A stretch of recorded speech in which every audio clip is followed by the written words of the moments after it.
Je vous salue avec beaucoup d'amour. Au nom du Seigneur Jésus-Christ, nous allons commencer par prier. Père céleste, puissant, notre Dieu tout-puissant, nous te remercions car nous pouvons t'appeler comme notre Père. Nous qui sommes devenus tes enfants en Jésus-Christ, et nous avons une relation de père à fils, et nous pouvons donc être sûrs que tu nous aimes. Nous te remercions pour Jésus-Christ, ton Fils, le Rédempteur. Nous te remercions car c'est toi qui as porté nos péchés et tu es mort pour nous. Nous te remercions, Seigneur, car c'est toi qui as ressuscité Jésus-Christ de la mort et tu as accepté son sacrifice expiatoire. Et tu nous as envoyé le Paraclète, l'Avocat qui est l'Esprit Saint pour nous protéger et nous conduire. Nous te remercions, Seigneur, car dans la Trinité, nous avons un Père, deux défenseurs et aucun accusateur. Nous te remercions car tu nous as délivrés de la puissance du mal. Et c'est toi qui nous sanctifies et qu'il est écrit que celui qui a commencé en nous cette bonne œuvre va la terminer. Nous te remercions, Saint-Esprit, pour ces choses. Nous te remercions que tu bénisses ces paroles, qu'elles deviennent une bénédiction pour nous et que tu nous places sous la protection de Jésus-Christ, de son sang. Aussi ceux qui ne sont pas joints à nous aujourd'hui, nous te remercions car c'est toi qui nous aimes. C'est pour cela que nous nous aimons les uns les autres. C'est toi qui unis nos cœurs, même sur l'Internet, et que tu nous unis par le Saint-Esprit de cette manière. Nous te remercions également pour que ce soit bientôt la fin de cette épidémie, pour que nous puissions de nouveau nous réunir ensemble, que nous puissions de nouveau te louer ensemble. Je demande, Saint-Esprit, que qu'il n'y ait pas d'obstacle, mais que tout ce que je vais dire puisse être placé sous ta protection et que ce soit une bénédiction pour ceux qui nous entendent. Amen.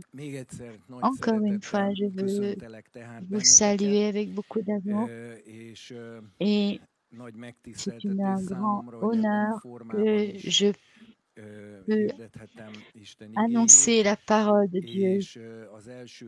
Et la première parole que je voudrais vous lire est 1 Samuel 6, 18. Le Seigneur a battu contre une certaine tribu et a battu 40 000 personnes. Et le peuple était triste de voir ce fléau qui s'était abattu sur eux. Je voudrais analyser pourquoi est-ce qu'il y a eu cet événement tragique. Pourquoi est-ce que c'était un problème que quand l'arche est arrivée auprès des gens de Beth-Shemesh, pourquoi est-ce qu'ils ont ils ont regardé cette arche? On pourrait se dire qu'ils étaient tout simplement curieux et qu'ils ont pu voir ces tables de pierre qui étaient à l'intérieur, qui ont été écrites par Dieu, de son propre doigt. Et pourquoi est-ce que c'est un problème qu'ils voulaient voir cette preuve? Il y avait 50 000 personnes, c'est ce que la Bible nous dit. qui ont été frappés par ce fléau à cause de cela. Il y avait donc un couvercle sur l'arche de l'Alliance, comme nous le savons, et il y avait 2 chérubins qui détournaient leur face pour regarder vers le couvercle. Et une fois par an, à Yom Kippour, le souverain sacrificateur se rentrait dans le Saint des Saints. Et donc, l'endroit le plus saint du temple, du tabernacle, et puis personne d'autre ne pouvait rentrer dans le Saint des Saints, et le sacrificateur ne pouvait rentrer qu'une fois par an, et après avoir accompli certains sacrifices d'animaux. Et ce n'était jamais été, il fallait asperger de sang le couvercle, et ce n'était pas nettoyé après la cérémonie. Donc il y avait, je pense, beaucoup de sang séché au fur et à mesure. Donc pourquoi est-ce que c'est un problème qu'ils aient soulevé ce couvercle-là? Donc je voudrais regarder cette loi d'une autre manière. Donc, la loi de Moïse est composée de 666 commandements. Il y a donc 3 catégories de commandements. D'abord, il y a les commandements de type moral. On dit qu'est-ce que nous devons faire ou nous ne devons pas faire par rapport à Dieu et par rapport à notre prochain. Car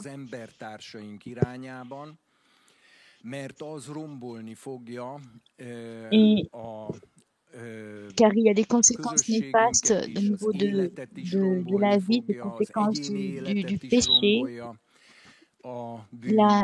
La vie qui est de la communauté, pas uniquement au niveau individuel, mais donc des conséquences néfastes du péché, des relations, ne vole pas, par exemple, c'est un commandement de type moral, ne commet pas l'adultère, n'adore pas les idoles, ne sois pas un faux témoin, ce sont des commandements moraux, honore ton père ou ta mère. Je ne vais pas continuer à expliquer. Donc, vous comprenez pourquoi est-ce que quand on viole ces commandemments, il y a des conséquences néfastes sur la communauté au titre individuel. Ensuite, il y a une catégorie de commandements qui est d'ordre symbolique. Et il n'y a pas d'importance morale directe. Leur importance vient du fait qu'ils révèlent une révélation spirituelle. Si quelqu'un va faire brûler un bélier sur un autel, cette personne ne va pas être ni moins pécheur ni plus pécheur. Ou si une personne va faire un gâteau sans levain et va l'offrir en sacrifice, ces personnes ne vont pas, par cette action, devenir meilleures. Ça n'a pas d'intérêt pour personne, leur action. Donc, il n'y a pas d'importance morale directe, mais une importance indirecte, car ces actions nous révèlent des réalités spirituelles, comme on peut le voir dans Hébreux, que les prêtres qui servent le Seigneur en fait participent à un culte qui a une portée spirituelle, qui est une image des réalités spirituelles qui sont dans le ciel. Donc ce sont des signes nous montre qu'il y a une existence spirituelle et on pointe vers cette existence spirituelle, surnaturelle par ses actions. Donc, il y a une fonction d'enseignement. Il y a donc plusieurs centaines de commandements qui font partie de cette catégorie. Et aussi toutes les rituels autour du tabernacle. Donc, l'ensemble des sacerdoces, des prêtres, donc tous ces commandements sont liés à ces rituels qui ont une fonction symbolique. La troisième grande catégorie est liée aux fonctions administratives, car la Torah fonde aussi un État théocratique. Mais je ne vais pas en parler aujourd'hui. Donc l'Arche de l'Alliance, comme l'objet qui se trouve dans le Saint des Saints, où il y a donc les tables de pierre dans l'Arche, et il y a ce couvercle d'or et avec les chérubins, et il y a le sang répandu, et il y avait la présence du Seigneur entre les deux chérubins. Et le Seigneur nous parle de l'espace entre les deux chérubins. Donc, il s'agit là du focus de l'élément central de ces commandements. Si nous réfléchissons qu'il y avait des différents seuils de la sainteté. Le peuple était saint. Il y avait pour les Lévites des critères encore plus rigoureux. Et dans la cour du tabernacle, il n'y avait que les sacrificateurs qui avaient certains sacrificateurs qui étaient servis toujours là. Et ensuite, il y a la place sainte, qui avec des conditions à remplir. Et le centre, c'était le Saint des Saints. Et pendant toute la traversée du désert, il y avait donc les 12 tribus qui campaient au milieu des 12 tribus. Il y avait le tabernacle, et il y avait aussi les 3 niveaux de sainteté au sein du tabernacle. Donc le Saint des Saints était ce qu'il y avait de plus saint. Et au milieu, il y avait l'Arche de l'Alliance, il y avait le couvercle, et au-dessus, il y avait la présence du Seigneur. Donc c'était le centre symbolique de cette loi. Et comme je l'avais dit, on peut voir dans les titres hébreux que ce sont des images, des choses qui existent dans le ciel. Il y avait un but d'enseignement pour le peuple juif, mais aussi pour l'humanité.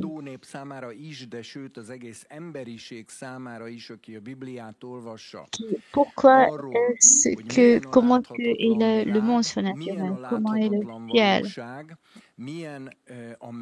Et il s'agit qu'on comprend que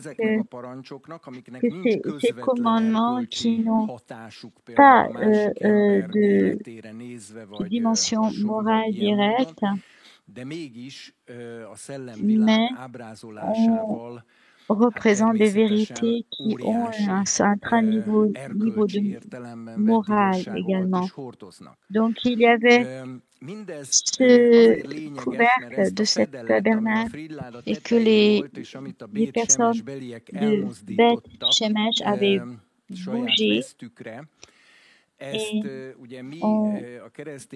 en hébreu, c'est marqué kaporet, ce qui veut dire le couvercle. Mais il y a aussi le mot pour dire l'expiation. Car dans l'hébreu, couvrir, c'est kafar, le mot kafar en hébreu.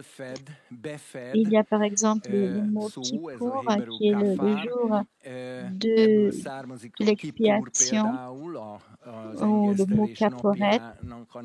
C'est aussi la couvert. Cela veut dire en fait l'expiation. Et cela veut dire couvrir, en fait, le mot expiation, la différence du mot expiation. Il y a donc une vérité incroyable sur le plan spirituel et je voudrais attirer votre attention sur le fait qu'au centre du culte de Moïse et au centre du centre, il y avait ces trois choses qui l'une sur l'autre. Il y avait les tables de pierre. Au-dessus, il y a le couvercle qui veut dire expiation. Et au-dessus, il y avait entre les deux chérubins la présence du Seigneur. Ce qu'on peut comprendre, que sous la présence du Seigneur, il y avait la loi, mais entre la présence de Dieu et la loi, il y avait l'expiation, il y avait le couvercle. Pour contrer les lois de Pierre et la présence de Dieu, il y ait un mur de séparation et ce n'est pas en soi le couvercle, mais c'est le sang qui était répandu sur le couvercle. C'était le sang de l'expiation a séparé la présence de Dieu de la loi morale. Donc c'est une chose tout à fait essentielle, car si nous commençons par l'idéal de ce sacrifice, ce n'est connu par l'humanité que par la Bible. Ce qui est en fait est basé sur la loi. Et je pourrais dire que la conception du sacrifice expiatoire n'est pas quelque chose d'évident sur le plan éthique, que le péché puisse être transféré. Cela soulève des questions morales. Imaginez dans une classe à l'école, il y a un enfant qui est très sot et qui a commis un péché, et il y a un autre enfant qui est très sage et qui accepte, qui dit que c'est lui qui a fait cette mauvaise chose. Il veut prendre la punition dans le cas de l'autre enfant. Si jamais cela se savait, l'école n'accepterait pas cette solution, mais demanderait à ce que ce soit l'enfant sot qui soit puni. Ce n'est pas possible de transférer. C'est pareil aussi au niveau de la prison, dans la justice. Par exemple, quelqu'un ne peut pas se présenter et dire qu'à je veux plutôt être envoyé en prison à la place de cette personne, car je l'aime et je voudrais l'accepter à sa place. Il n'y a aucun système de justice où cela fonctionnerait. Ok, tu peux le faire et tu vas être puni à sa place. Pourquoi je dis cela? Car le sacrifice expiatoire en tant que philosophie, qu'idéal, que c'est possible de transférer le péché à cause de l'amour. Sur le plan moral et éthique, ce n'est pas du tout quelque chose d'évident. Ce n'est pas du tout facile à comprendre. Très souvent, les personnes intelligentes posent des questions qui ne connaissent pas le Seigneur, mais qui réfléchissent. Comment est-ce que c'est possible? Est-ce que c'est juste d'accepter, de transférer le péché? Et Jésus, en tant qu'enfant juif, un jeune juif qui a compris que c'était possible sur la base de ce qu'il a pu lire dans la loi. Il a compris que c'était possible de transférer le péché et c'est possible d'être châtié à la place d'une autre personne. Mais ce n'était pas possible. Le sacrifice expiatoire de Jésus-Christ n'aurait pas été accepté par le Père. Sur le plan éthique, ce n'est pas facile à comprendre. Ainsi, dans les commandements moraux,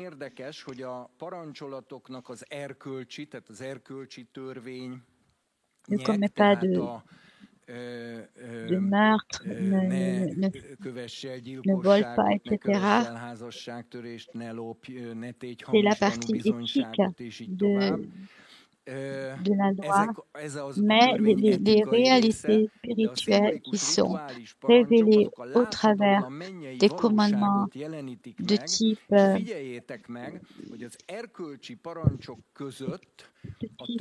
spirituel, rituel, il n'y a donc pas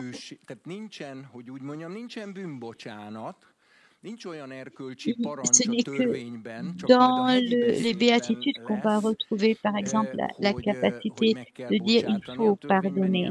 Ce n'était pas dans le commandement, les commandements disent œil pour œil, dent pour dent, vie pour vie. Ainsi, la capacité de pardonner, la grâce, au niveau de la loi ne se trouve pas dans la catégorie des lois morales, mais on peut la découvrir dans les commandements symboliques, rituels. Car il y a plusieurs centaines de commandements où en fait, quand on voit le service autour du tabernacle qui révèle des choses qui existent dans le ciel, et vont nous parler exclusivement du sacrifice expiatoire, de tous ces aspects.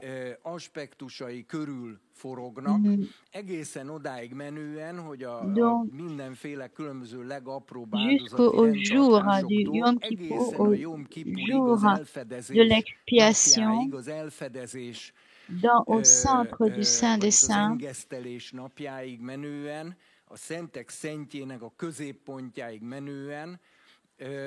on pourrait dire que comme les commandements moraux nous décrivent quelles doivent être les conséquences du péché et les conséquences logiques. Il n'y a pas de possibilité de pardonner, alors que la loi nous révèle le mystère de l'expiation, c'est-à-dire par le pardon du péché, la restauration de celui qui a péché,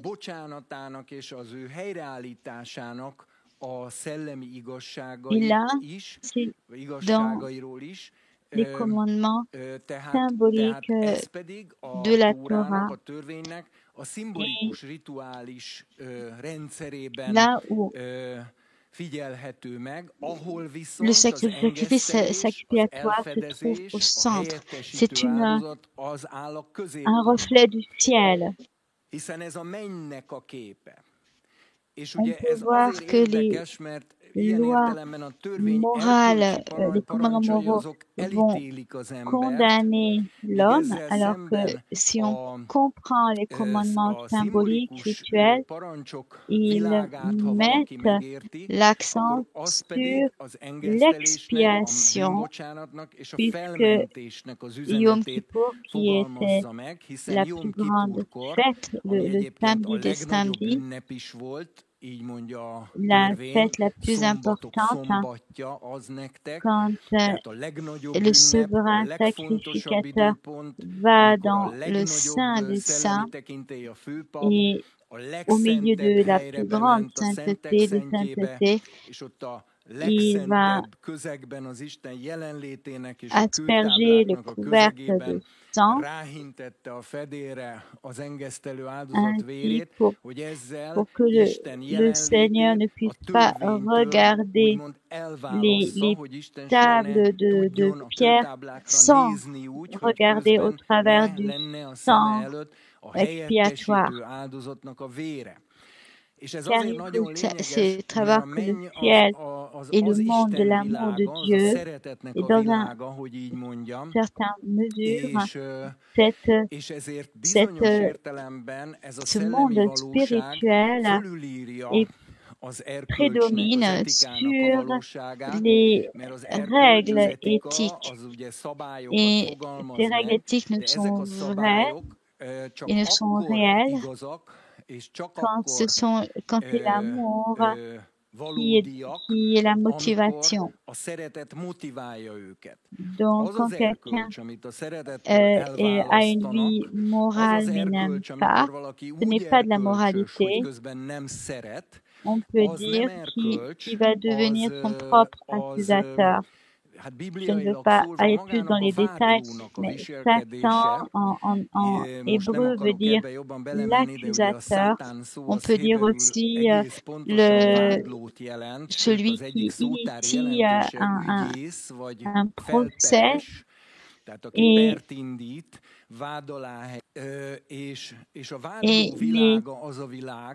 Quand le monde religieux est celui où on accuse l'homme qui ne respecte pas les commandements, mais il n'y a pas d'amour.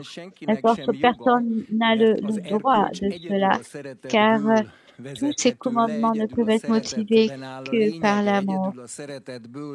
Et ainsi, tous ces concepts moraux qui sont dérivés de la loi, mais et qui se réfèrent aux 10 commandements, s'il n'y a pas l'amour, ce ne sont pas dans la bonne direction. Et déjà à l'époque d'Israël, ils ont réussi à passer à côté de l'essentiel des commandements. C'est pour cela que Jésus est venu pour pouvoir rétablir cet équilibre. Donc, la moralité ne dépend pas juste du commandement, mais de cette réalité qui se trouve dans le ciel, qui est la réalité de l'amour. Et quand l'apôtre Paul parle de l'amour dans 1 Corinthiens 13, une des dernières choses qu'il dit sur l'amour, c'est que l'amour couvre tout. Et ensuite, l'apôtre Pierre et l'apôtre Jacques, c'est d'ailleurs sa dernière phrase dans sa lettre, son épître, celui qui ramène un pécheur de sa mauvaise voie couvre une multitude de péchés.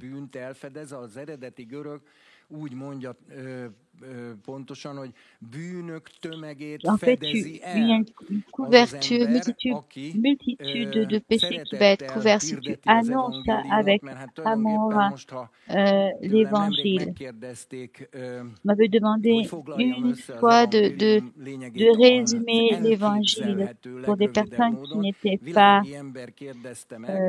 croyants. Pourquoi est-ce que c'est une bonne nouvelle? Miért örömhír? Mert hát, amit hirdetünk, annak az a neve, hogy örömhír.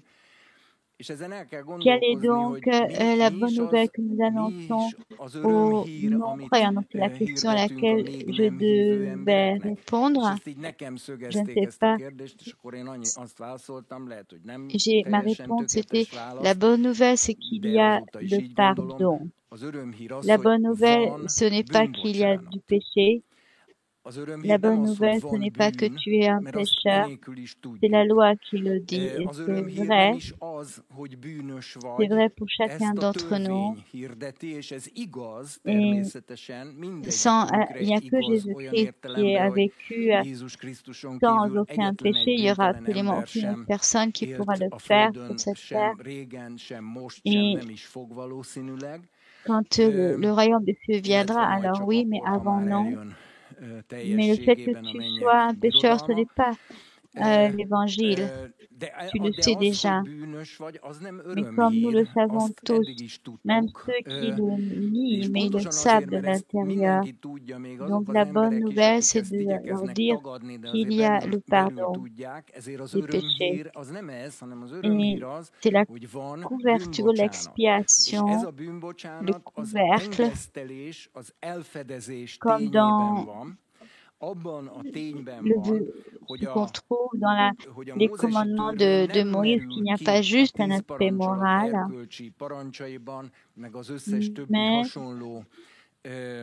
il y a des grands enseignements symboliques qui nous expliquent que il y a le jour du Yom Kippour, le souverain sacrificateur qui entre dans le Saint des Saints et nous pouvons recevoir l'expiation. L'Épître aux Hébreux nous dit que c'est Jésus-Christ qui est le vrai souverain sacrificateur.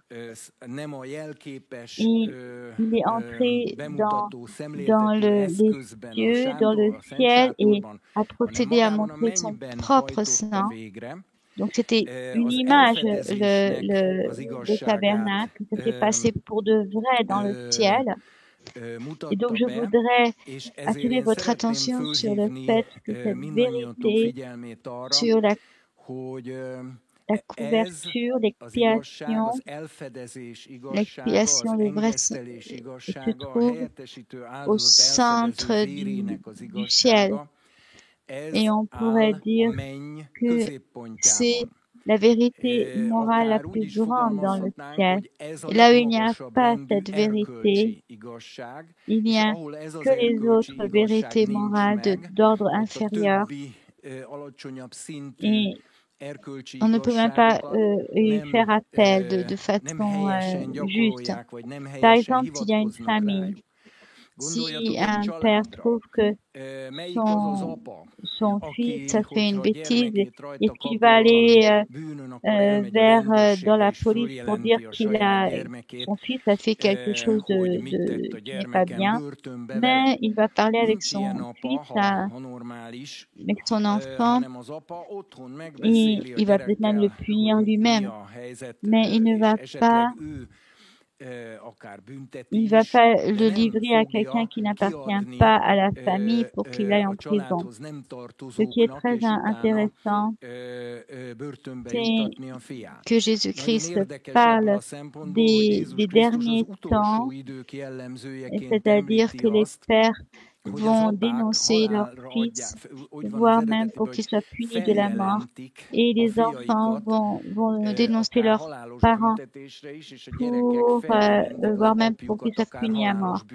Or, si vous êtes né dans une famille normale, vous savez que l'affection entre les membres de famille normaux ne permettent pas de se dénoncer les uns les autres.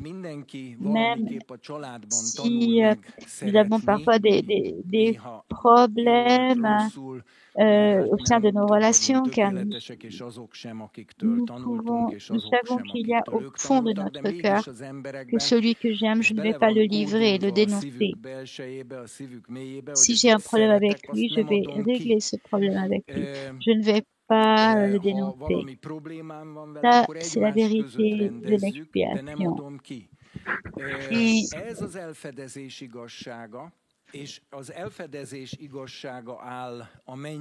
C'est la couverture, l'expiation, et les personnes de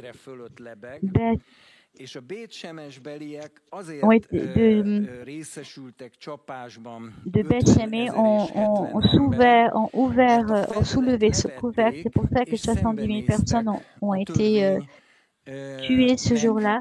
Ils ont vu les tables de pierre, les 10 commandements écrits par le doigt de Dieu, mais qui sont vrais. Et cela n'a été en soi-même que la mort, car il n'y a absolument personne sur cette terre qui pourrait, à l'exception de Jésus-Christ, qui pourrait survivre s'il regarde vraiment la loi créée par Dieu.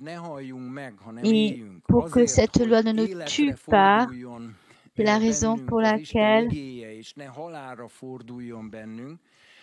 le Seigneur a donc annoncé les 10 commandements. Ensuite, leur a expliqué comment est-ce qu'il fallait servir autour du tabernacle, et au milieu du tabernacle, il a présenté le rituel du sacrifice expiatoire. Et c'est ainsi que de nouveau, nous sommes de nouveau capables de recevoir le pardon. Satan veut dire celui qui accuse, celui qui initie le procès. Et on peut lire que Jésus-Christ invoque le Parakletos, qui veut dire aussi l'avocat. Je vous envoie le Parakletos, qui veut dire donc l'avocat. Et on pourrait dire que dans la Trinité, nous avons un Père, nous avons 2 avocats, celui qui est notre frère aîné, Jésus-Christ, et l'autre est le Saint-Esprit, mais il n'y a pas d'accusateur. Et celui qui refuse, qui soulève le couvercle et il n'a plus de moralité, car tout ce qu'il va dire sur le plan moral sera faux quand même, car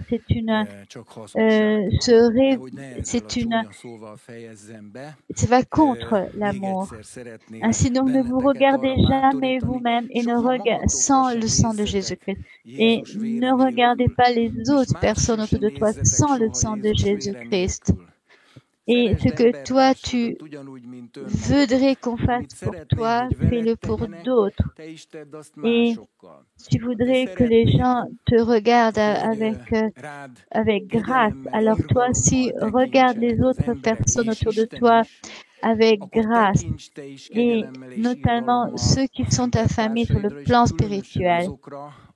Car l'Église est une famille. Nous sommes une communauté de frères et de sœurs. Il y a longtemps, j'ai essayé de regarder, d'analyser comment je suis sur le plan moral. Et pour moi, c'était quelque chose de très honorable. Et je me jugeais de façon très dure et sans accepter les excuses. Et il y a plusieurs années, le Saint-Esprit m'a dit, tu n'as pas le droit de faire cela. Tu n'as même pas le droit de te regarder toi-même sans le sang de Jésus-Christ, car tu es en train de détruire ton esprit et ton âme. Et comme tu dois aimer mon prochain comme moi-même, je ne peux pas regarder à mon prochain sans le voir au travers du sang de Jésus-Christ. Et je ne peux... Si toi, tu veux que le Seigneur t'accueille avec grâce et te couvre avec grâce, alors toi aussi regarde avec affection, avec grâce et en couvrant les fautes de tes personnes autour de toi, surtout celles de ton frère. Je vous remercie de m'avoir écouté et je vous demande de bien vouloir accueillir Tamás Pajor, mon ami. Moi aussi, je vous salue avec beaucoup d'affection et je voudrais joindre ce message annoncé par Thibault et aussi ce que nous avons écouté de André Floyd sur la signification du samedi. Et André avait bien expliqué que pour Israël, quand il y avait eu la déportation de Babylone, c'était surtout à cause du fait qu'ils n'avaient pas respecté les sabbats. Et c'est après seulement qu'il y a eu les péchés moraux.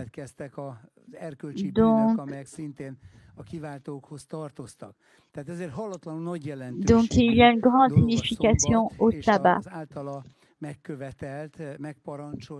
André nous a également parlé du fait que tout comme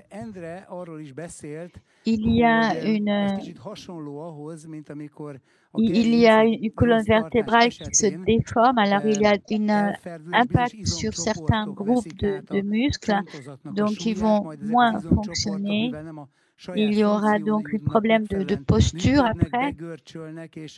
Et donc, c'est un peu comme cela quand nous commençons à porter certains fardeaux, alors que nous devons les déposer et que nous devrions nous déposer ce fardeau. Donc, je voudrais lire dans Genèse 2, au verset 2. Mózes első könyvének, tehát a Genezisnek második része és a második vers, amely így szól. Mikor pedig elvégezte Isten a hetedik napon az ő munkáját, amelyet alkotott, megszűnt a hetedik napon minden munkájától, amelyet alkotott. Le septième jour, toute l'œuvre de Dieu avait faite était achevée. Il se reposa au septième jour de toute l'œuvre qu'il avait faite. Cela veut dire qu'il a arrêté, qu'il s'est reposé, qu'il arrête de travailler et qu'il tient une pause. Ce que je voudrais vous dire, il faut parfois que nous arrêtions de travailler et il y a certains types de travaux pour lesquels nous devons réellement arrêter. Nous le voyons dans Hébreux 4, 9. Le peuple connaît le sabbat car nous pouvons rentrer dans son repos, comme le Seigneur s'est reposé de ses œuvres. Donc dans ce verset, nous pouvons voir qu'il y a cette même expression de se reposer, c'est kataphaosis en hébreu, qui vient du mot latin pause, pausa, la pause. Et dans l'Épître aux Hébreux, on nous donne une comparaison du repos avec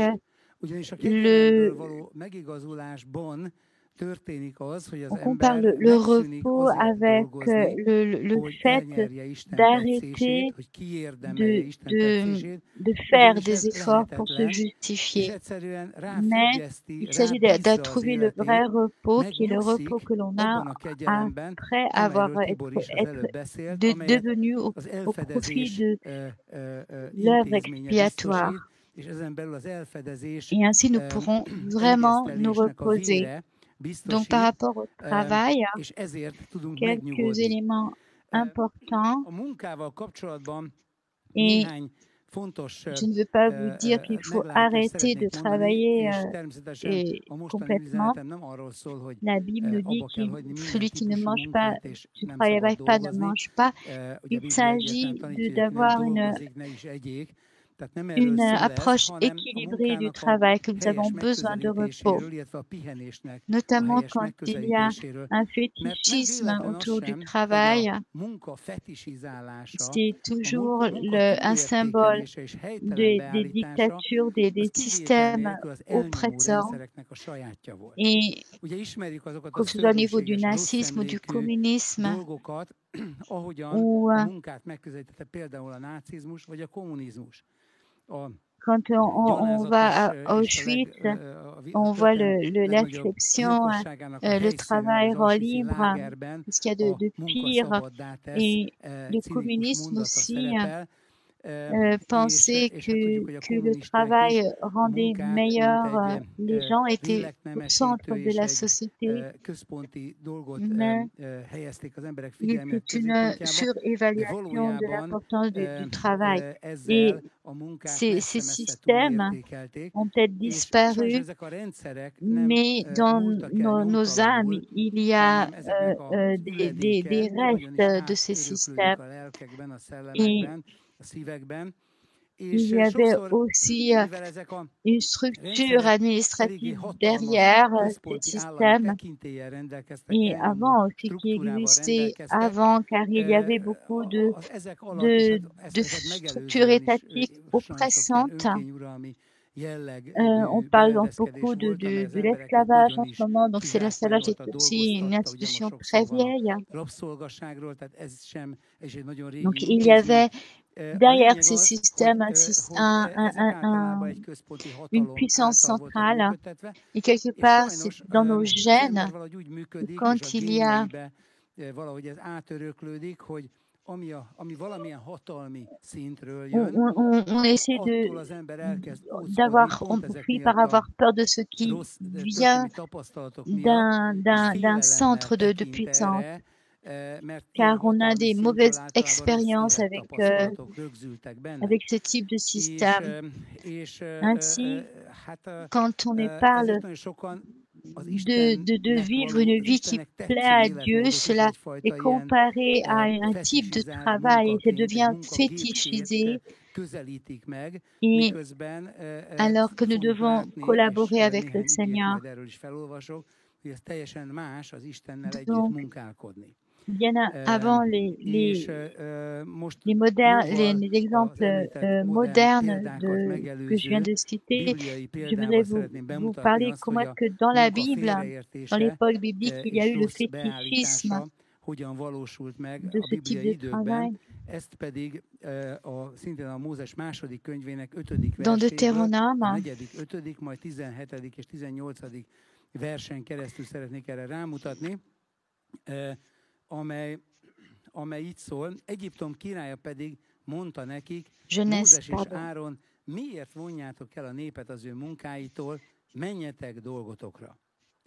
Ezt is mondta a Pharaon, a föld népe most sok, és ti elhagyatjátok velük az ő munkájukat, majd a 17-es, 18-as, pedig mondta, restek, les Hébreux et vous ne les laissez pas travailler, vous les détournez du travail. C'était l'époque où les Hébreux étaient dans l'esclavage. Et quand Moïse avait commencé à s'adresser aux Hébreux, et en fait, les personnes qui leur donnaient le travail aux Hébreux se plaçaient dans une situation divine. Dieu voulait que le peuple puisse sortir, quitter ce travail dans lequel ils étaient et être avec le Seigneur. C'est aussi un repos. Se reposer. Et le Seigneur voulait que le Moïse fasse sortir son peuple pour qu'il puisse être avec son peuple et pour qu'il puisse se souvenir du sens de sa vie. Et c'est le système de Pharaon qui avait dit non, qui ne laissait pas Moïse sortir. Et le prétexte, c'était de dire que vous n'aimez pas travailler et vous voulez éviter le travail. Très souvent, il y a ces mêmes types de phrases qui ont été répétées pendant les différents systèmes d'oppression dans l'histoire.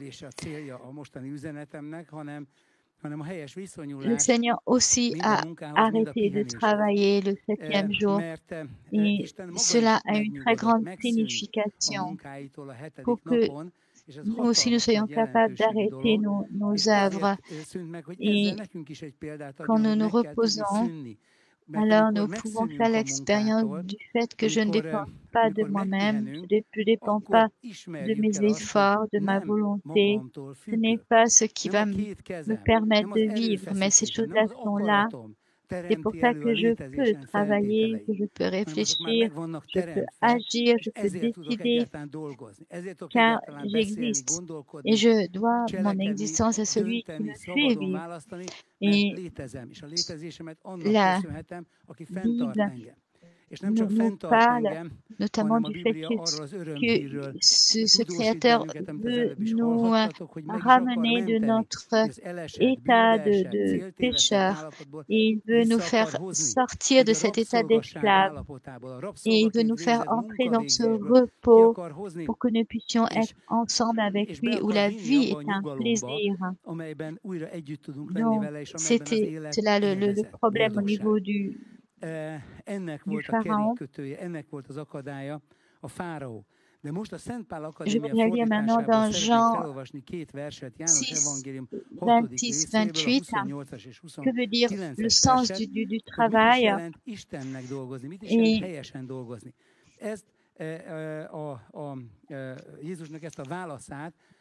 donc il y avait eu Jésus qui avait multiplié le pain et la foule le suivait et la foule aurait aimé que le miracle se reproduise. Mais Jésus leur dit qu'il ne faut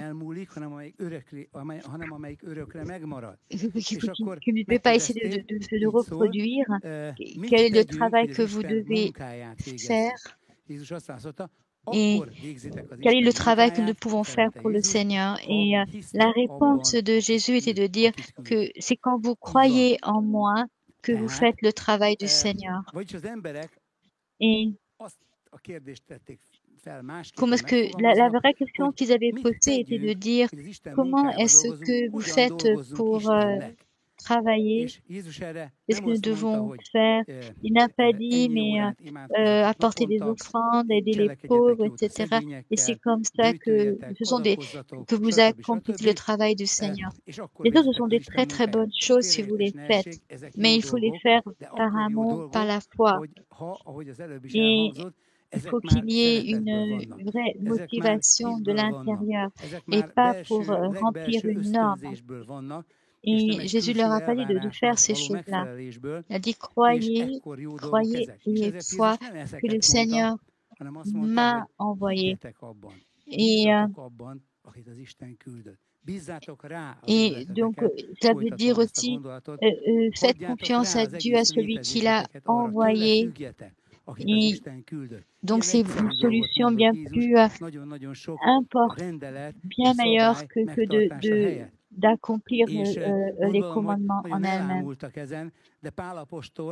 Dans Romains 4, Paul aussi donne une définition du travail au verset 5.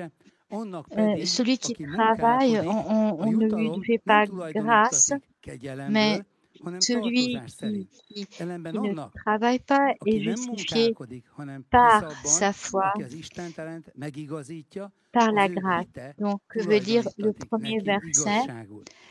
Si quelqu'un travaille, on ne donne pas son salaire par grâce, puisqu'il a travaillé. Ça ne dépend pas de l'humeur de son employeur.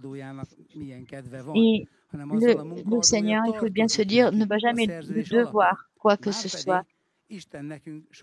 Quand il y a un salarié qui finit son travail, l'employeur doit lui payer son salaire.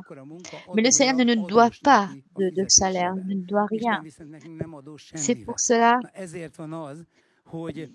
nous ne devons pas travailler pour notre salut, mais nous pouvons œuvrer en collaborant avec notre foi.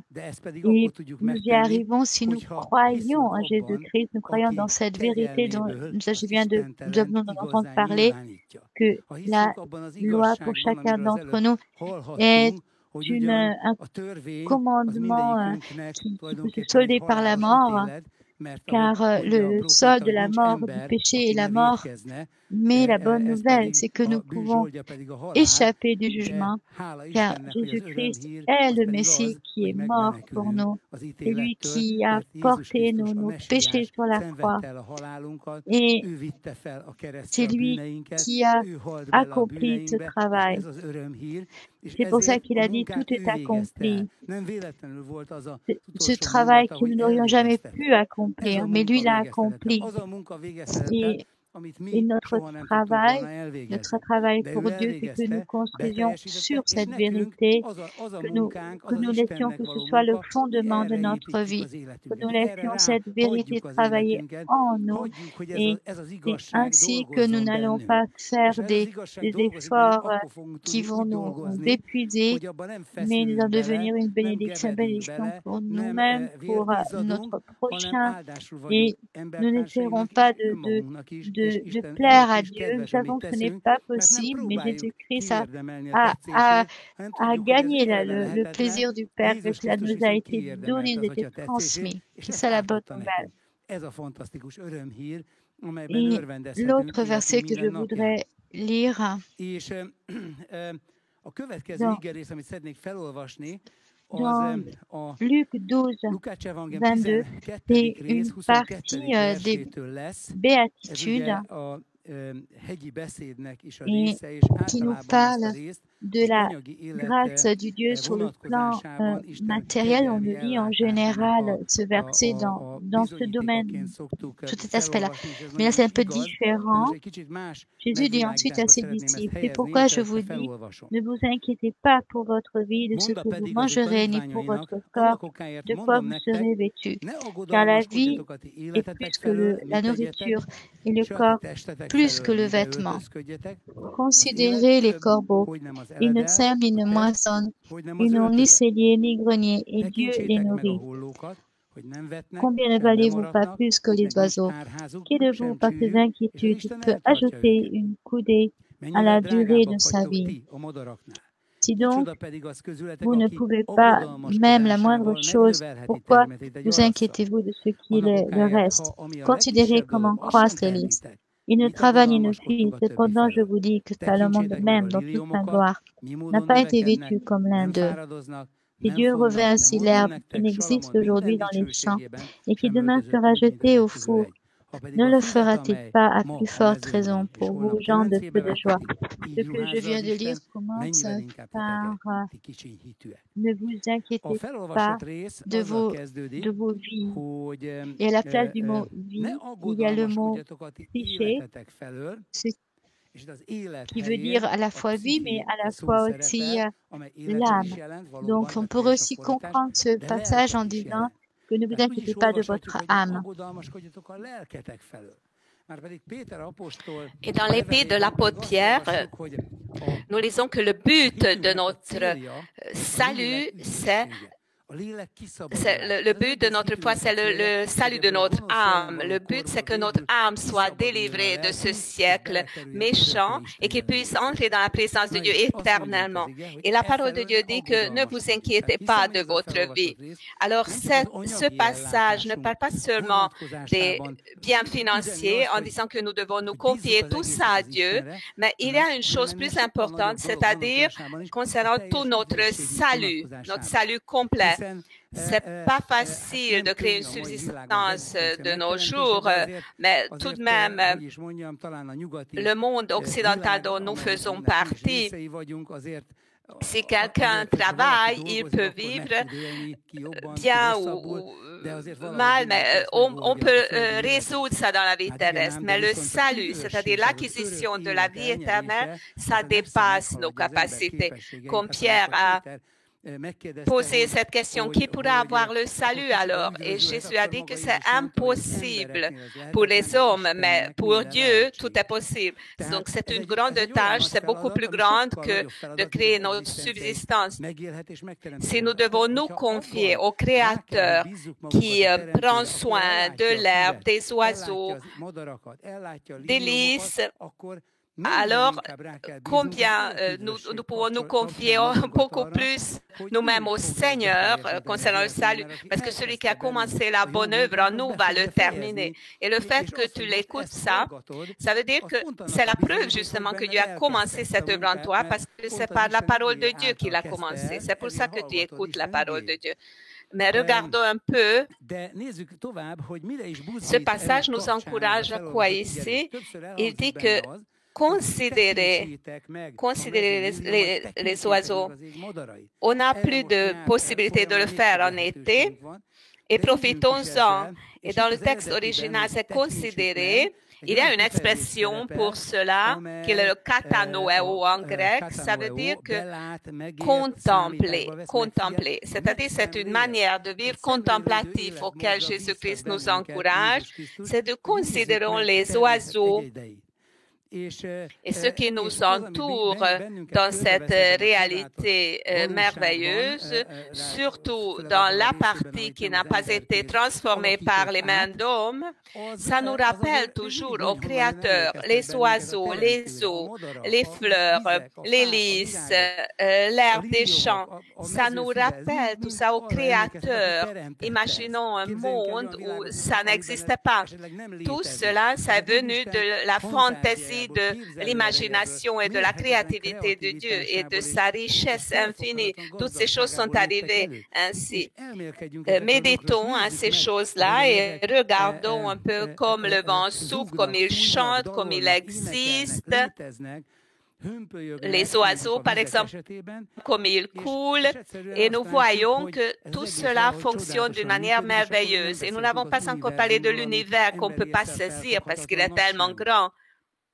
Et quand on contemple tout cela, Par cela, nous finissons par comprendre comme je suis petit et si l'univers est tellement grand et qu'il fonctionne aussi bien et même avant moi, il fonctionnait bien, alors dans ce cas-là, je peux me confier à celui qui a créé tout ça, le Créateur, qui va prendre soin de moi au niveau de ma subsistance, des vêtements, de l'appartement, de maison, les factures, etc. Je pourrais payer les factures. Et ce qui est le plus important, c'est qu'il va me garder pour le salut. Il va me donner la puissance pour avoir la vie éternelle et la délivrance et la grâce que je ne pourrais pas acquérir d'autre manière. Donc, ça ne parle pas contre le travail, mais ça parle contre le travail qu'on fait avec inquiétude, qu'on le fait par la peur. Qu'est-ce qui va m'arriver si je n'aurai pas de quoi manger, s'il y aura telle ou telle crise qui viendra? N'aie pas peur de ça. Et c'est l'amour de Dieu qui peut chasser cette peur. Et quand la parole de Dieu te parle et pénètre dans ton cœur, tu sais très bien que Dieu t'aime et que Dieu est le créateur de cet univers puissant. Et il prend soin de toi qui est une réalité plus petite que la poussière. C'est la chose la plus merveilleuse. Et maintenant, j'aimerais qu'on aille Ésaïe, chapitre 28, verset 10, parce que même la religion peut devenir un travail si on ne s'approche pas de ça à la base de la grâce, comme Tibor a dit,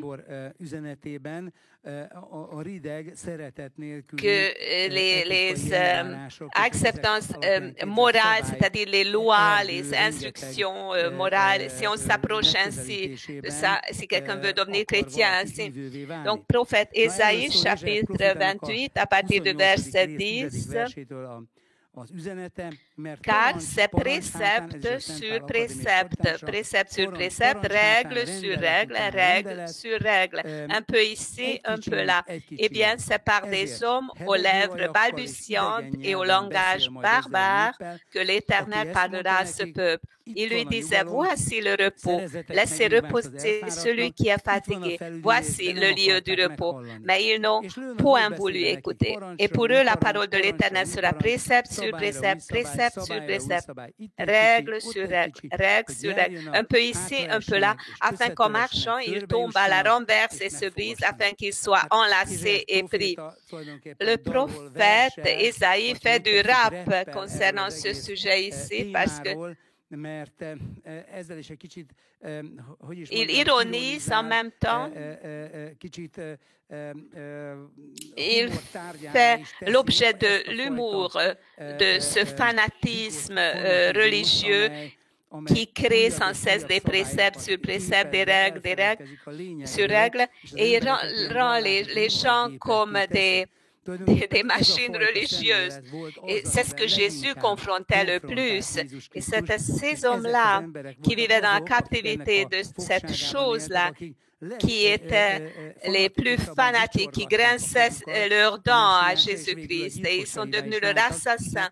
Parce que c'est juste l'amour qui a disparu à cause des systèmes de règles. Et c'était la peur qui les a dirigés, parce qu'ils ont créé ces préceptes religieux en disant que si Dieu a dit qu'on ne pouvait pas faire ça et ça, alors il vaut mieux de créer un mur autour de la Torah avant qu'on commette le péché, pour protéger, pour garder les gens par peur, pour qu'ils ne puissent pas s'approcher de commettre ces péchés. Dieu n'a pas dit ça.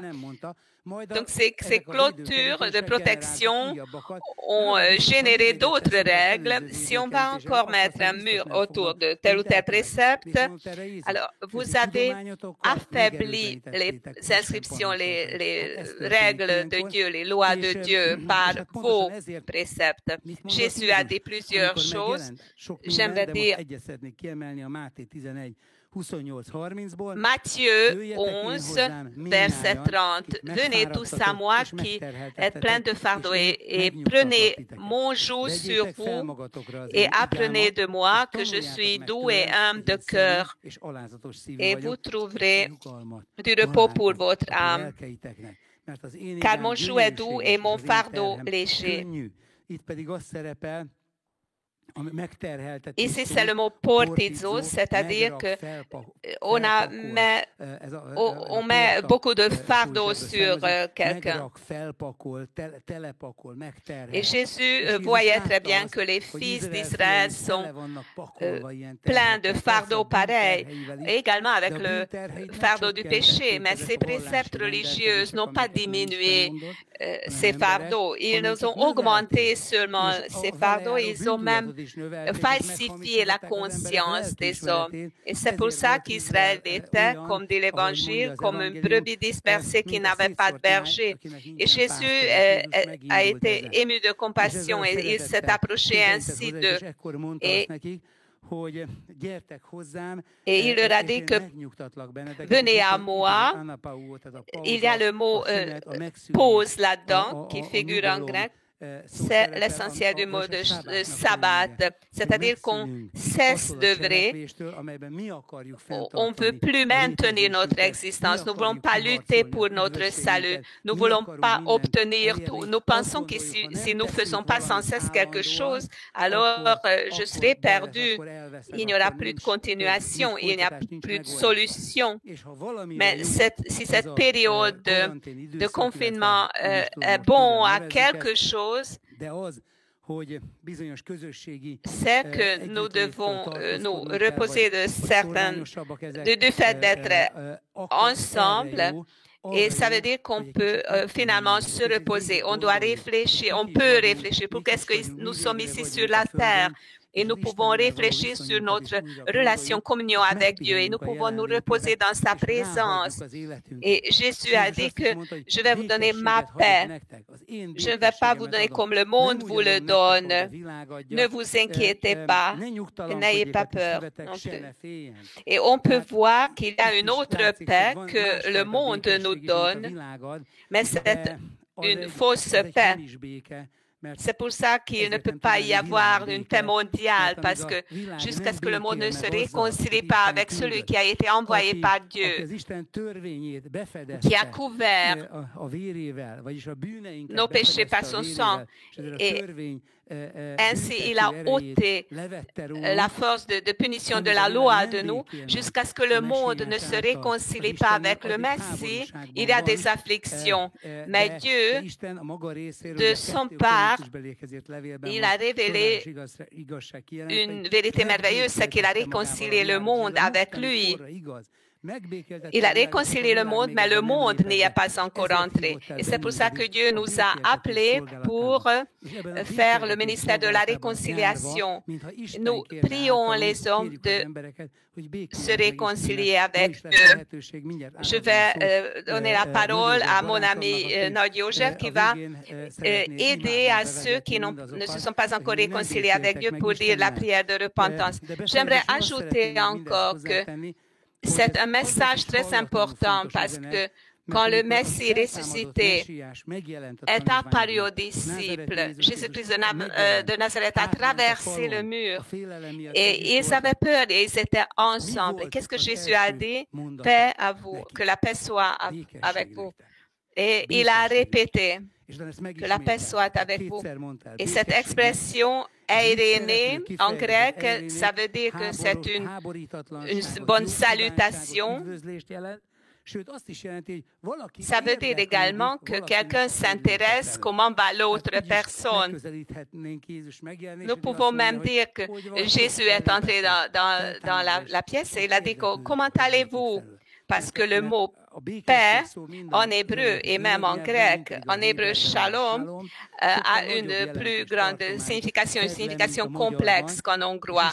Et Dieu veut que nous ayons la paix, comme il est écrit que le Seigneur désire la paix de ses serviteurs. C'est ce que je vous souhaite. Soyons dans la paix avec nous-mêmes, avec Dieu et avec nos prochains. Que le Seigneur vous bénisse et recevez maintenant József Nagy. chaleureusement. Paix à vous, frères et sœurs, que la paix du Seigneur soit avec vous. Comme la parole de Dieu dit, le Dieu de la paix écrasera Satan au-dessous de vos pieds. C'est ce que je souhaite que Dieu vous accorde, que vous soyez vainqueurs au-dessus des puissances de l'ennemi et que nous puissions vous confier dans le Seigneur pendant les épreuves. Et aujourd'hui, j'aimerais parler de la confiance. Aie confiance dans le Seigneur, dans cette personne merveilleuse qui t'aime plus que toute autre personne. Il a donné sa propre vie, que si tu crois en lui, tu es la vie éternelle, que tu ne périsses pas. J'aimerais vous lire une histoire de l'Évangile dans laquelle nous voyons que la confiance porte ses fruits. Et le plus difficile est d'exercer la confiance quand on traverse une période difficile. Et malheureusement, on a eu part de ça dans la terre entière. Il est très important de fortifier notre confiance dans le Seigneur. Matthieu 14 se trouve cette histoire que j'aimerais vous lire. Matthieu 14 à partir de verset 15. Le soir étant venu, les disciples s'approchèrent de lui et dirent, ce lieu est désert et l'heure est déjà avancée. Renvoie la foule afin qu'elles aillent dans les villages pour s'acheter des vivres. Jésus leur répondit, ils n'ont pas besoin de s'en aller, donnez-leur vous-même à manger. Mais ils lui dirent, nous n'avons ici que 5 pains et 2 poissons. Et il dit, apportez-les-moi. Il fit asseoir la foule sur l'herbe, prit les 5 pains et les 2 poissons, et levant les yeux vers le ciel, il rendit grâce. Puis il rompit les pains et les donna aux disciples, qui les distribuèrent à la foule. Tous mangèrent et furent rassasiés, et l'on emporta 12 paniers pleins de morceaux qui restaient. Ceux qui avaient mangé étaient environ 5000 hommes, sans les femmes et les enfants. Aussitôt après, il obligea les disciples à monter dans la barque et à passer avant lui de l'autre côté pendant qu'il renverrait la foule. Quand il l'eut renvoyé, il monta sur la montagne pour prier à l'écart. Et comme le soir était venu, il était là, seul. La barque, déjà au milieu de la mer, était battue par les flots, car le vent était contraire. À la 4e veille de la nuit, Jésus alla vers eux, marchant sur la mer. Quand les disciples virent marcher sur la mer, ils furent troublés et dirent, « C'est un fantôme !» Et dans leur frayeur, ils poussèrent des cris. Jésus leur dit aussitôt, « Rassurez-vous, c'est moi, n'ayez pas peur. » Pierre lui répondit, « Seigneur, si c'est toi, ordonne que j'aille vers toi sur les eaux. » Et il dit, « Viens. » Pierre sortit de la barque et marcha sur les eaux pour aller vers Jésus. Mais voyant que le vent était fort, il eut peur.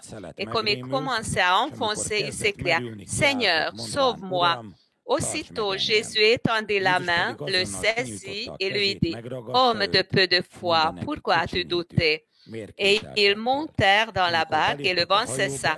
Ceux qui étaient dans la barque vinrent adorer Jésus et dire, « Tu es véritablement le Fils de Dieu. » Amen. C'est une histoire merveilleuse de la Bible, de l'Évangile.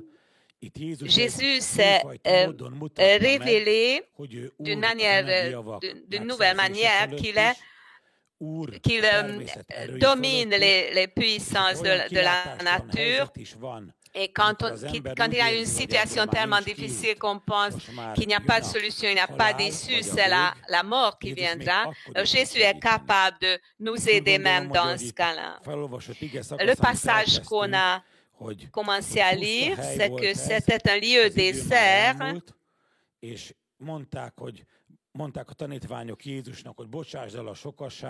Et Jésus a dit qu'il faudrait renvoyer la foule parce que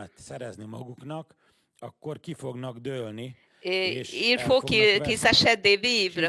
Et Jésus leur a dit qu'ils n'ont pas besoin de s'en aller. Donnez-leur vous-même à manger. C'était stupéfiant pour les disciples parce que c'était le premier cas quand Jésus a montré qu'il est même capable de multiplier les pains et les poissons. Jésus a guéri les malades, auparavant il chassait les démons. Mais les disciples, les gens ne connaissaient pas encore que Jésus est capable de créer des biens financiers. Il est capable de multiplier ceux qui sont déjà là. Je pense que dans ce temps difficile où il y a des gens qui ont perdu leur travail à cause de la pandémie du virus ou à cause de la crise économique, il est très important que toi aussi tu permets que cette vérité entre dans ton cœur, que tu dois te confier dans le Seigneur. Même si tu as des besoins justes, Dieu veut les combler. Même dans le cas où tu as l'impression qu'on ne peut pas réaliser ça parce que je n'ai pas de travail, je n'ai pas de salaire, je n'ai pas de source financière. Et Dieu sait très bien que ton corps a besoin de nourriture, de vêtements. Ta famille a besoin qu'on prenne soin d'elle. Et cette histoire figure dans la Bible parce que Dieu veut montrer qu'il prend soin de nous dans le domaine matériel aussi financier. Tu ne dois pas avoir peur comme Thomas allait que les oiseaux sont heureux. Il ne s'inquiète pas pour le lendemain. Alors Dieu prend beaucoup plus soin de toi que des oiseaux. Dieu veut prendre soin de toi.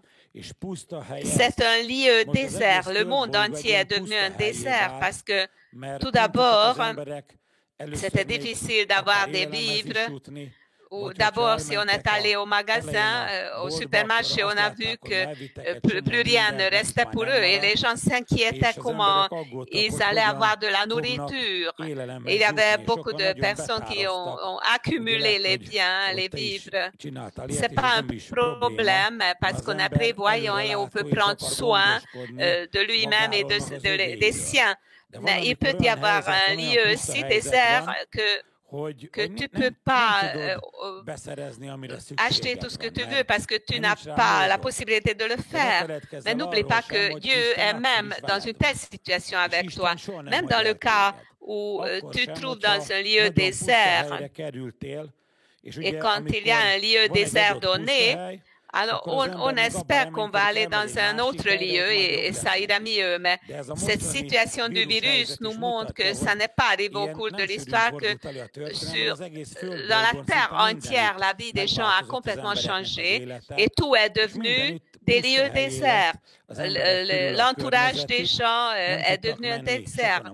On ne pouvait pas aller dans les écoles, on ne pouvait pas aller travailler, on ne pouvait pas aller au programme sportif, on ne pouvait même pas venir au culte. Heureusement, ça commence à se relancer, mais que le Seigneur accorde qu'on puisse se rassembler physiquement aussi pour adorer le Seigneur, cœur uni. Mais le Seigneur accepte aussi que tu écoutes la parole de Dieu et tu sers le Seigneur chez toi. Et il nous joint par le Saint-Esprit dans nos foyers et où que nous soyons. Mais quel que soit le désert physique qui est autour de nous, il est important que tu saches que ta providence est entre les mains de Dieu. Même dans le cas où il est presque impossible d'avoir de la nourriture, le Seigneur veut combler tes besoins. Et comme Jérémie dit, que l'homme béni se confie dans l'Éternel. Et même dans l'année de sécheresse, il ne s'inquiète pas et il continue à porter des fruits. Le fait, si nous portons des fruits, ça ne dépend pas des possibilités autour de nous. Nous sommes capables de produire des fruits, même dans le désert. Tu es capable de le faire dans le cas où, c'est le Seigneur ta source. Et Jésus a dit aux disciples que, bien que ça soit un désert, et qu'il faille aller dans les villages où il y a des boulangeries, on a la possibilité d'acheter des vivres, mais Jésus dit qu'ils n'ont pas besoin de s'en aller. C'est-à-dire que même dans le désert, Dieu est capable de faire des miracles, de produire des miracles. Et les disciples disent, nous n'avons ici que 5 pains et 2 poissons. Dans l'autre évangile, c'est Jésus lui-même qui demande les disciples comment est-ce que nous devons leur donner à manger. Jésus savait très bien ce qu'il voulait faire, mais il les a éprouvés. Et Philippe a compté que nous avons 5 pains et 2 poissons, mais ce n'est pas capable de combler les besoins des gens. Jésus a dit que faites-les asseoir. Et il fallait asseoir les gens sur l'herbe. Et il n'avait toujours que 5 pains et 2 poissons. Et nous disons qu'il y avait 5000 hommes. Mais à cette époque-là, les hommes avaient plusieurs femmes et plusieurs enfants. Donc, il y avait 20 000 personnes peut-être là. Et 5 pains et 2 poissons, c'est très peu. Mais Jésus a tout de même dit que il ne faut pas qu'ils s'en aillent. Ils n'ont pas besoin de s'en aller. Donnez-leur vous-même à manger. Les croyants en qui le Saint-Esprit habite, Dieu veut t'utiliser comme une source de bénédiction pour bénir d'autres personnes à travers toi. Ce miracle n'est pas arrivé de la manière suivante que les anges sont descendus des cieux et ont apporté le pain. Mais Jésus a rendu grâce. Il ne murmurait pas comme c'est peu. C'est très peu pour tant de personnes, mais il a rendu grâce pour ce peu. Et pendant qu'il rendait grâce, il a donné les pains et les poissons aux gens, et comme il rompait le pain, ça était satisfaisant pour tout le monde. Ils se sont rassasiés, ils ont beaucoup mangé et il y avait encore 12 paniers pleins de morceaux qui restaient. Et le nombre de 12, c'est le nombre de la providence totale. Donc même au niveau financier, Dieu veut combler tes besoins. C'est extrêmement important que quand tu te trouves dans un lieu désert, tu n'as pas de travail, on a diminué ton salaire, ou tu as eu telle dépense que l'argent te manque. Il est très important que tu te confies dans l'Éternel. Et même dans le lieu désert, aie confiance en Dieu. Et ce peu que tu as, mets-le entre les mains de Dieu. Si tu envoies tes offrandes ou tu l'amènes ici, ou bien par virement bancaire, tu envoies tes offrandes, ça veut dire que ce que tu as, tu rends entre les mains de Dieu et tu te confies en lui qui va bénir les biens que tu as déposés entre ses mains. Il va les multiplier et il va combler tes besoins. Et ensuite, l'histoire continue. Et moi aussi, j'aimerais continuer le message. C'est que Dieu ne veut pas seulement combler tes besoins terrestres. Tu ne dois pas seulement exercer ta foi pour que tu sois béni dans le domaine financier, parce que Dieu veut te bénir et que tu aies du succès et que tu sois saint, mais il est très important également que tu ailles de l'autre côté, c'est le ciel, les cieux. Et nous ne pouvons pas aller dans les cieux par nous-mêmes, seulement par la foi en Jésus-Christ et quand nous marchons ensemble avec lui. Et c'est pour ça que j'ai lu cette histoire ensemble pour vous. Parce que dans le Nouveau Testament original, il n'y a pas de titre pour les chapitres, mais tout ça comme ça est arrivé est décrit comme ça. Et quand Jésus a multiplié le pain, c'est dans l'évangile de Jean qu'il a décrit qu'on voulait le rendre roi au-dessus d'eux. Quand les gens reçoivent des bénédictions financières ou de la guérison terrestre, ou leurs choses terrestres sont bénies par la main de Dieu, ils veulent mettre Jésus roi dans leur vie parce que ça sera facile pour nous de vivre ainsi. Et nous nous confions en lui et notre confiance et notre foi fonctionnent très bien. Et ensuite, nous lisons que Jésus a obligé ses disciples à monter dans la barque et à passer avant lui de l'autre côté. Donc, Jésus ne voulait pas permettre qu'on le mette roi ici dans cette sphère terrestre parce que c'est le Père céleste qui va le rendre roi quand il reviendra dans sa gloire. Et nous devons réfléchir, nous aussi, que nous voulons seulement que Jésus soit roi dans notre vie, quand nous pouvons aller à l'église, quand il y a des bénédictions financières qui se multiplient dans notre vie et que nous sommes en bonne santé. Il faut également que Jésus soit roi dans notre vie quand les choses terrestres s'avancent plus difficilement. Et nous lisons ici que Jésus a obligé ses disciples à monter dans la barque et à passer avant lui de l'autre côté. Et ça montre qu'il y a une période dans notre vie quand nous sommes obligés par Dieu d'entrer dans la barque et nous devons rester dans la barque, même si le voyage est difficile dans la barque et on n'avance pas. Et Jésus, quand les disciples sont montés dans la barque, est monté sur la montagne pour prier à l'écart. Et quand il priait, les disciples étaient au milieu de la mer déjà et il y a eu une grande tempête et il y avait un vent qui était contraire. Et nous lisons qu'à la 4e veille de la nuit, Jésus alla vers eux, marchant sur la mer.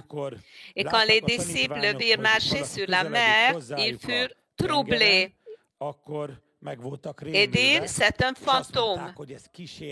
Ça arrive que quand tu es dans une situation très difficile et tu as l'impression que tout autour de toi ne peut pas être résolu, ne peut pas être contrôlé, qui est difficile à comprendre, alors on s'inquiète. Et cette tempête l'illustre très bien. On se sent comme une poussière parce que la barque a été battue par les flots. La barque est remplie d'eau. Il ne peut pas rester à la surface des eaux. Et dans une telle situation, on s'effraie. Mais c'est une image prophétique en même temps. Que dans les derniers temps, à la 4e veille de la nuit, il y aura une mer comme ça, pareil. Et Ésaïe dit également que les peuples sont comme une mer agitée, où il y a de la boue. Et il n'y a pas de paix pour les incrédules. Mais Dieu veut amener son peuple dans la paix, toi aussi.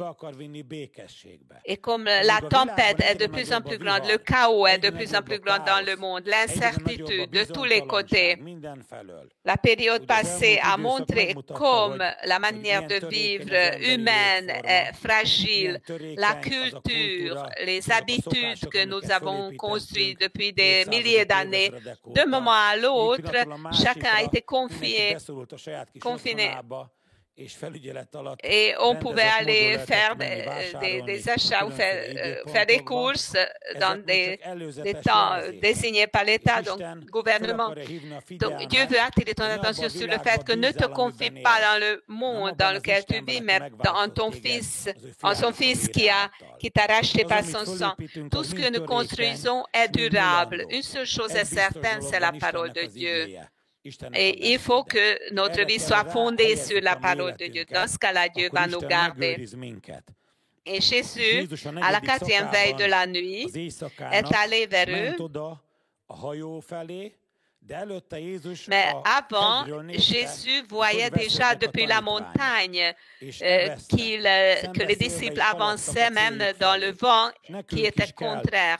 Nous aussi, nous devons avancer vers les cieux dans le vent contraire. Et aussi, tu ne dois pas renoncer à ta confiance en Dieu, même si tu souffres ou tu as des besoins ou la guérison éprouve ta santé, la maladie éprouve ta santé. Sache que Jésus avance vers toi sur la mer et il veut entrer dans ta barque. Mais quand il s'approche de toi, ne pense pas qu'il est un fantôme.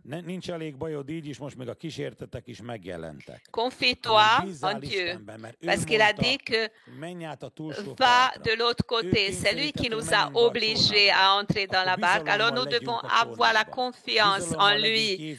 Nous devons avoir la confiance à l'Église. Et nous devons nous confier à Dieu et en nous-mêmes, même s'il y a une tempête, quand la mer est battue par les flots. Et nous soyons pas seulement autour de Jésus quand nos pains et poissons sont multipliés par Jésus. Nous devons aller avec Jésus même quand nous avançons dans la mer agitée. Et les disciples avaient peur, étaient dans la frayeur.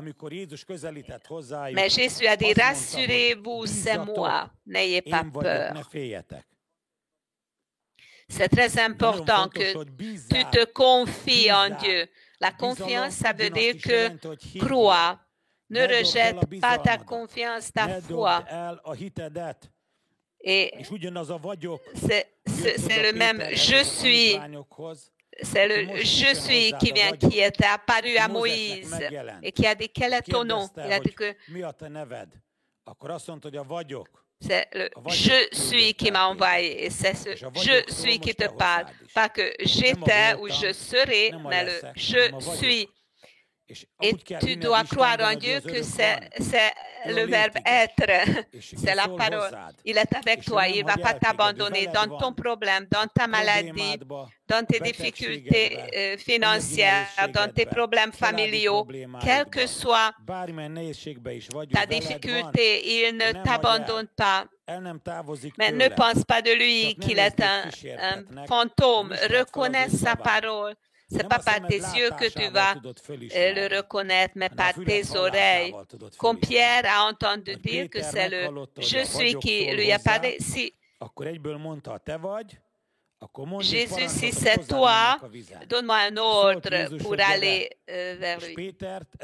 Et cette parole de Jésus vient la susciter à la croix.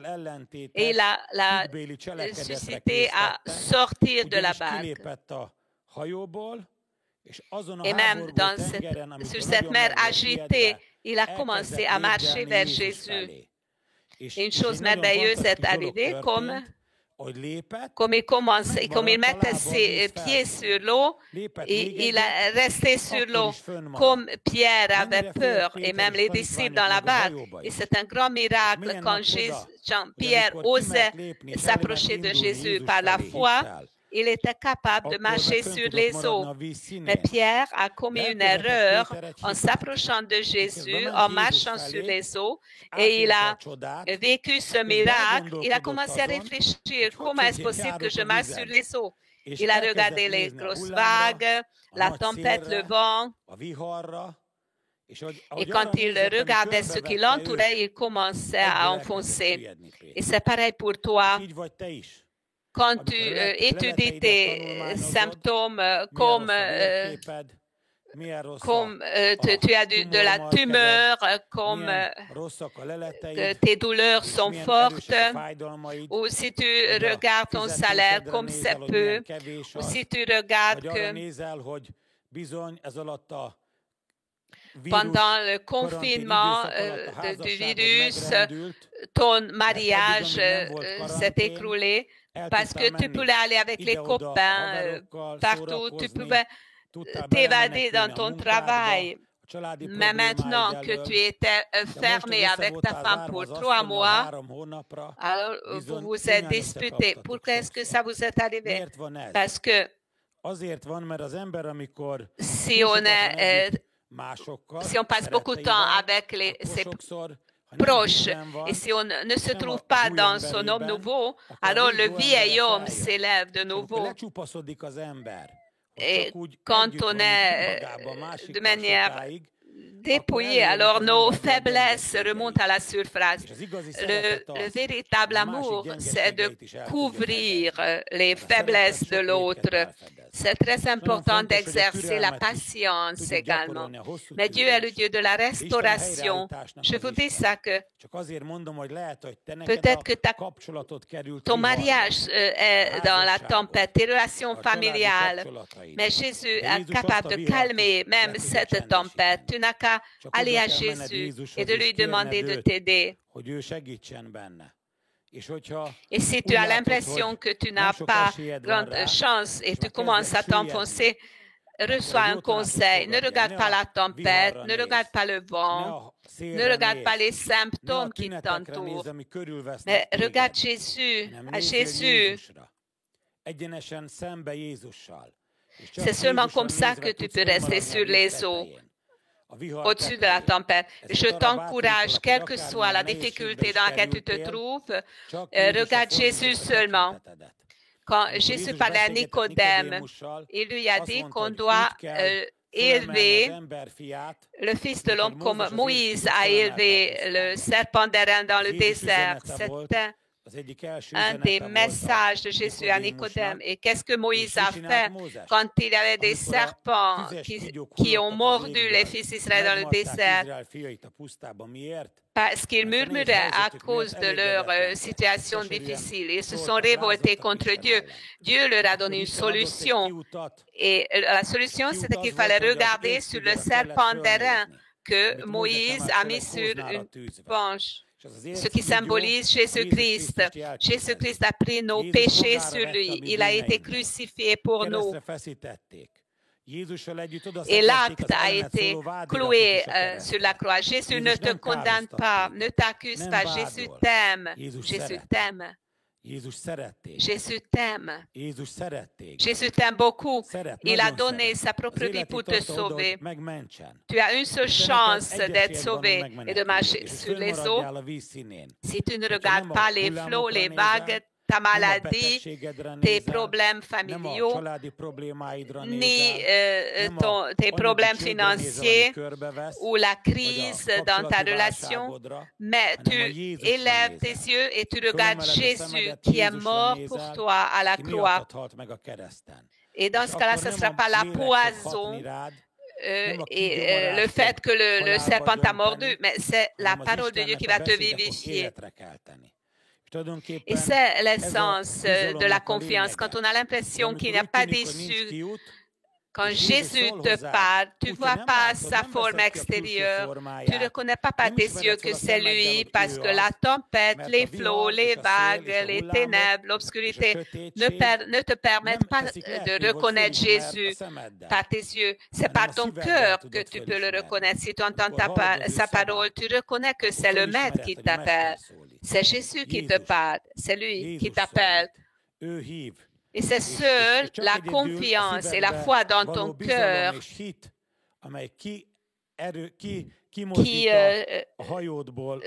te fait sortir de ta barque et tu peux marcher sur les eaux. Mais qu'est-ce que Pierre a fait? Il regardait la vague et il a commencé à enfoncer. Mais gloire à Dieu qu'il s'est écrit « Seigneur, sauve-moi ». Et Jésus l'a saisi et lui a dit, homme de peu de foi, pourquoi as-tu douté? Et quand ils sont montés dans la barque, le vent a cessé tout de suite. Et dans un autre évangile, il est écrit qu'ils se trouvaient tout de suite au lieu qui était leur destination. Et avec un voyage d'espace et de temps, ils sont arrivés tout de suite là. Le temps qu'ils ont perdu pendant la tempête, ils ont rattrapé après quand Jésus est entré dans leur barque.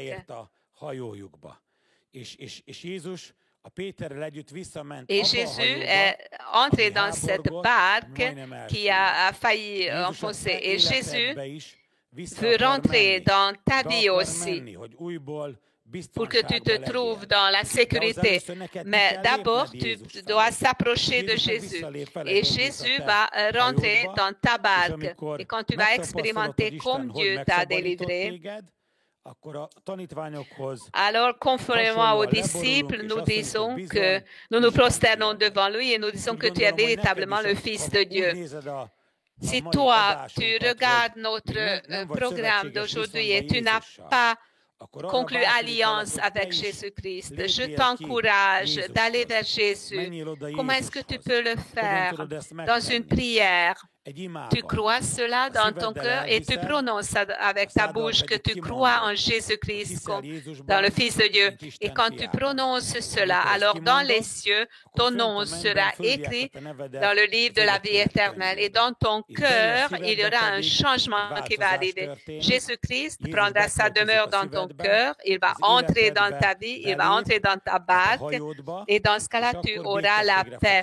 Tu auras la chance que la tempête disparaisse de ta vie. J'aimerais vous aider dans une prière. Si tu es devant ton portable, devant ton ordinateur, devant la télé, mets ton coca à l'écart, lève-toi et dis cette prière par la foi.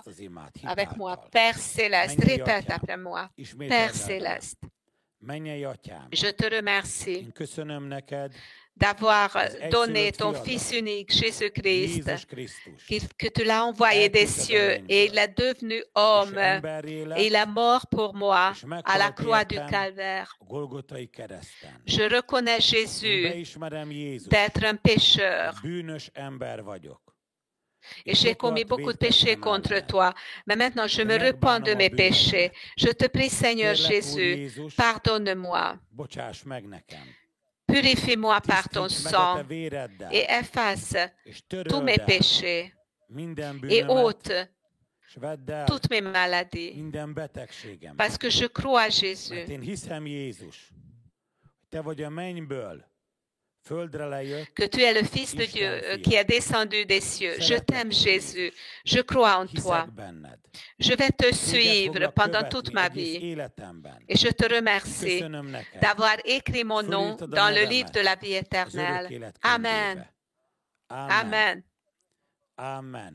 Dieu a exaucé ta prière. Jésus a pardonné tes péchés et Jésus aimerait t'aider pour que toi aussi tu puisses arriver à l'autre côté. Je t'encourage de regarder toujours Jésus. Ne regarde jamais les flots, les vagues, le vent. Et si tu commences à enfoncer, alors commence à invoquer le nom du Seigneur parce que celui qui invoque le nom du Seigneur sera sauvé. Pour terminer, on va prier. Père Céleste, nous te louons, nous te bénissons, nous t'exaltons, nous élevons ton nom Saint Jésus et nous te remercions que même dans ces derniers temps très difficiles, tu n'abandonnes pas tes enfants. Et nous te remercions, Seigneur, de ton sang précieux par lequel tu nous as lavés, tu nous as rachetés, tu nous as purifiés. Asperge par ton sang chaque téléspectateur, nos frères, nos sœurs, nos amis, et donne de la grâce, Seigneur, pour que Jésus-Christ soit Seigneur dans notre vie par le Saint-Esprit. Et même dans le temps difficile, protège, garde ton peuple. Bénis l'Église, bénis la communion fraternelle. Donne, Seigneur Jésus, de la grâce pour que l'onction du Saint-Esprit brise tous les jours, tous les liens. Et faites taire la langue des accusateurs et donne de la grâce, Seigneur, pour que les malades soient guéris, les captifs soient délivrés, ceux qui ont l'esprit abattu soient élevés, ceux qui ont des besoins financiers expérimentent ta providence et envoie tes anges, Seigneur. Secours ton peuple pour que même dans cette période difficile, nous puissions nous confier en toi et te suivre. Et quand tu reviendras, Seigneur Jésus, rends-nous dignes pour que nous puissions nous présenter dans ta gloire. Amen. Que le Seigneur vous bénisse très richement. Belle soirée et suivez-nous mercredi et samedi. Que la bénédiction très riche de Dieu soit sur vous.